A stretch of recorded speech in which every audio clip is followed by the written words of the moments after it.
work, YMCA is a critical and crucial and most important partner as one of the largest youth organizations in the world. And I'm very happy to be here in the YMCA premises, a very historical premises, with a historical organization who are doing important work to amplify the work of youth-led action in communities, and to showcase that as a good example for the rest of the world.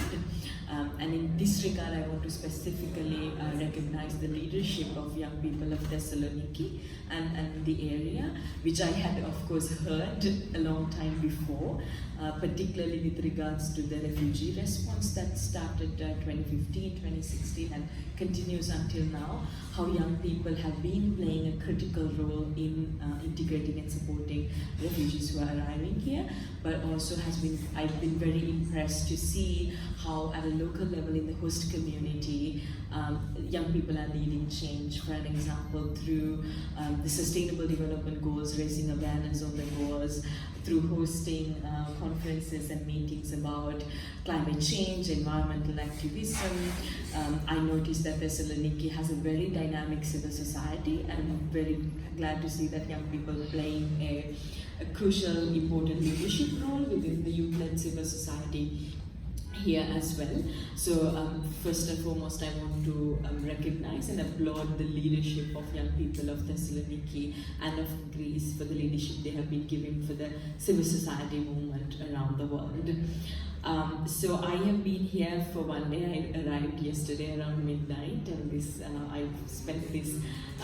full day here in Thessaloniki, got to see firsthand some of the projects and initiatives and partnerships that are happening here with young people, Greek young people, but also with young refugees, young migrants and young asylum seekers as well. Particularly the programs that YMCA is doing in partnership with UNHCR and other IOM and other UN agencies, but also with civil society partners. Like the ADRIS and the TNET and non-formal and informal education, early childhood development and empowerment of young people through education and skills building. For me and for my work at the United Nations, I see young people's role in humanitarian action in two lenses. The first lens is that in a lot of the vulnerable and marginalized communities around the world, from disabled people to indigenous people to ethnic or religious minorities to refugees or migrant or asylum seekers, young people are disproportionately affected in these vulnerable situations, and they also have very specific needs and priorities, and of course has the same rights as any other human being. So for me, the importance of recognizing the most vulnerable and most marginalized young people in a community and their specific needs and rights and priorities is very important. So in the case of Thessaloniki and Greece,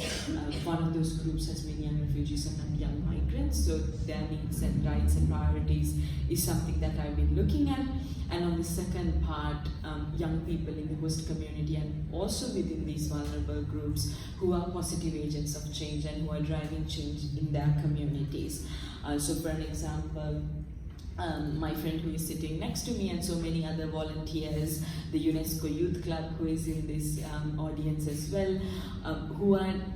taking their own initiatives within their own communities to go out and help other young people, go out and support their peers, build networks and build bridges with institutions and young people. I've been amazed. In so many parts of the world, young people find it very difficult to access institutions, but here I have seen how projects are run with the municipality and the UN and the civil society and youth groups, and this is really a great model for partnerships and something that I haven't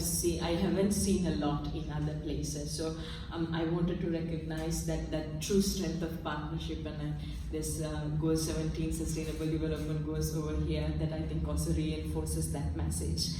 And lastly, I wanted to highlight the importance of being in a place like Thessaloniki and in a municipality, and to recognize the role that local governments or municipalities can play when it comes to development, when it comes to peace, when it comes to humanitarian action.